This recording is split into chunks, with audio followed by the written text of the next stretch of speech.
Hello everyone, it's me Tami DeVine for CCN Sunrise. I'm here today with a very special guest. We're still talking elections. This is the midterms after all, and we're going to be talking to a number of local candidates as well as some national candidates. And with me today is Konstantinos Roditis. Oh my gosh, I butchered it. No, you got it right. So you say your name and you're running for controller, is that correct? Yes, my name is Konstantinos Roditis and I'm running for California State Controller. Okay, I was pretty close. So why did you want to run for this office? Well, I wanted to run because the controller is the chief financial officer of the state, and as being a CFO myself, I see the economic issues and problems that the state has, the regulatory authority, the taxing authority, and the policies that are advocated by the current controller. So CFO of what? A CFO of multiple different corporations. I've had from transportation to manufacturing to properties. A whole host. I call myself a entrepreneur, so wherever I can make money, I'll do it. So explain the difference for everyone out there between the treasurer and the controller, because John Chang used to be the controller, and then he ran for treasurer, is that right? He's a current treasurer. He's a current treasurer. Yes. So the difference is between that you want to think of the treasurer is really the banker for the state. So as tax dollars are going into the state coffers, it's a responsibility of the treasurer, the issuance of bonds, more on the credit rating. Now there is a lot of overlap also where they sit on the pension boards, for instance, of CalPERS and CalSTRS. But the controller is the chief financial officer, so therefore they're kind of the person who's a taxpayer watchdog. They sign all the checks. So their responsibility is to make sure that there's no waste, fraud, and abuse. And that's why the controller has independent audit authority, and as well as being able to hold payments when something doesn't comply with state law. So they're watching over state funds, and that can be on the state level, but on the county, on the city level. If you remember the city of Bell, after that whole scandal broke through, that was a big old scandal. The controller's office came in and started investigating because even cities utilize state funding. So that's the difference really between both positions. I see. So you said, I think the main thing you said there was you want to make sure there's no waste, fraud, and abuse. Correct. As the controller, correct? And so we're talking California here. So I'm guessing that there's quite a lot of that. Yeah, I think one of the best examples is the high-speed rail.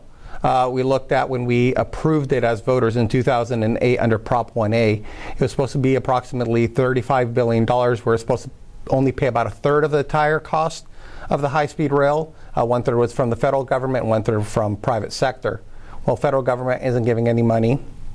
Excuse me. The private sector has never given any dollars. The federal government has stopped. We went from 800 miles of track to 520, up to 220 miles an hour, to up to 110, with about about one third of the rail will have speed restrictions. So we're creating a non-high speed rail that's estimated to cost now up to $100 billion, and it'll probably go higher than that. Part of why, and I know it can be a partisan issue, I know you're running as Republican for this, and so a lot of the Republicans have been totally against that. They call it, it's part of the reason why people, and mainly Republicans, I think, call it, moonbeams boondoggle, right? Yes. And yeah, like the high-speed train to nowhere, I think, because these costs keep ballooning, but the services that they're promising keep going down, right? Correct. And besides that, if you have to take a look, if it was so wonderful the private sector would invest into this, well, private sector is investing in multiple different types of high-speed transportation, like the Hyperloop that SpaceX and Virgin are investing in. There's a thing called the Skytran that's also being near here at a NASA facility that's being tested with private funds.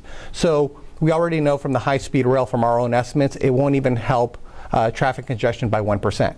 And then the ticket was supposed to be about $50 from LA to San Francisco. Now they're estimating at $186. Okay, I want to close with this, because when people talk money and finances and numbers and controller and treasurer, people's eyes start glazing over and they're like, what does this have to do with me, right? Yes. So what does it have to do with the regular person out there? Well, it's because the controller is a chief taxpayer watchdog. If you believe that there should be somebody who's diligently watching how the politicians spend money, then you need somebody who's going to be upfront and honest. And that's why part of my pledge has been that I don't take any lobbyists, PAC, special interests, no union money, not even corporate money. Where's your money going to come from? My money comes from just hardworking taxpayers, grassroots individuals who want to contribute to the campaign, and that's how we've been funding this campaign. And it's kind of sad to have to ask that question, right? Because I think we're so used to in politics that money is just flowing in from all these different other places, but it makes you beholden, I think, sometimes as a candidate to those people, and I right? wouldn't be even if I did take that, but I want to send a clear message that this makes me distinctive from